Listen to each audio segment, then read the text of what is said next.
Karen Welch is with me now to talk about some things going on in the city. How are you doing? I'm doing fine. How are you? Good, I'm doing well. Well, the state has added some permit requirements that the city is working to meet. What's going on?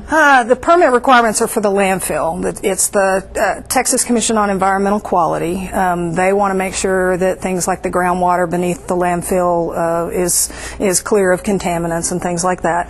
So on Tuesday, the city awarded a contract to drill what they call piezometer wells. That's a big word for very small diameter wells that they will use to monitor the elevation of the water, the groundwater beneath the landfill. What that means is they'll be able to tell how it's flowing, where it's flowing, when it changes current due to dropping, down over terrain underneath the ground.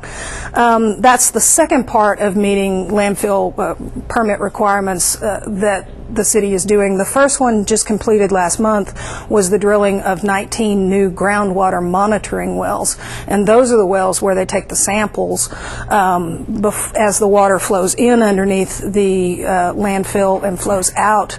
They test the water at those points to be sure that nothing has changed in the water quality from the time it's been into the landfill.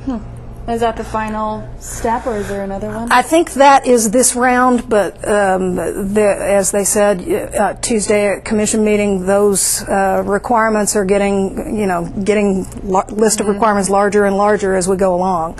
So they never say they're done. Yes. All right. Well, and there's a continuation of a project that will help alleviate some drainage issues in some areas of our town. The City View neighborhood, that is a residential neighborhood that is at the northeast corner of Loop 335 and Southwestern Street.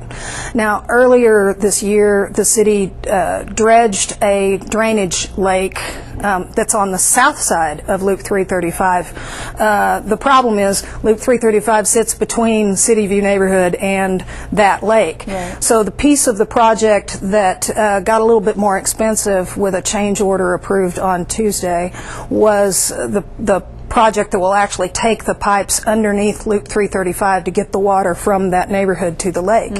And it means a lot to the people in the City View neighborhood that some of those drainage issues will start to be alleviated, but it also will mean some driving pattern changes maybe for people who drive that stretch of Loop 335. They're going to keep it open while they work, but they're going to kind of reroute the lanes a little bit. So people should watch for that. Yeah.